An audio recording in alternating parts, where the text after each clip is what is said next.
Is college worth it? If you're a high school student, a parent with a kid thinking about college, or just a person wanting to go to college, it would be wise to look at the cost-benefit analysis of going to college and whether it would be a good investment since costs are astronomical for school. With a master's degree myself and producing an online class, I'm obviously for education. However, is college really necessary in this day and age?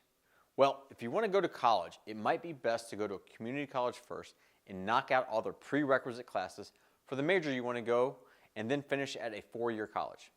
This will provide you with an education at a much more reasonable cost.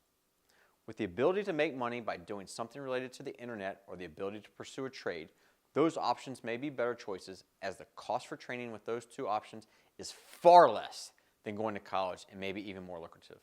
Look, unless you are getting your tuition and room and board paid for, or you're wanting to be a professional such as a doctor, lawyer, or accountant, one has to really weigh the cost-benefit analysis of paying for 4 or more years of college.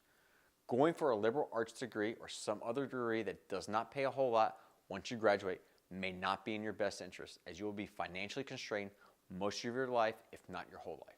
This will no doubtly add unneeded stress and anxiety, which will severely decrease your quality of life. So let's look at an example of a cost-benefit analysis for someone going to school borrowing money. Let's say the cost for your degree costs $100,000. You got to take out $100,000 to finance that.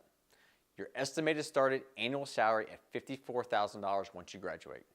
That means your monthly salary is going to be $4,500. Let's assume your estimated monthly taxes withheld is going to be about $800. Now, the remaining cash to cover your bills is $3,700. And let's say your student loan payment over 20 years at 6%, it will equal about $716 a month. The remaining cash to cover everything else after your student loan interest is paid is $2,984. Your total cost for the student loan, if paid over 20 years at 6%, is going to be $171,944. As you can see, if you make $54,000, which is not what most non-professional degrees pay out of school, you will be strapped to just pay your essential bills with only about $3,000 left to spend. And if you made less than $54,000, then your financial situation becomes even more stressful. So, before you decide to take out student loans to go to college, figure out what kind of salary you can expect to earn with your degree at the start of your career and throughout it. Then determine how much in student loans you will need to take out for your degree, and then run a cost-benefit analysis to see if college is worth it.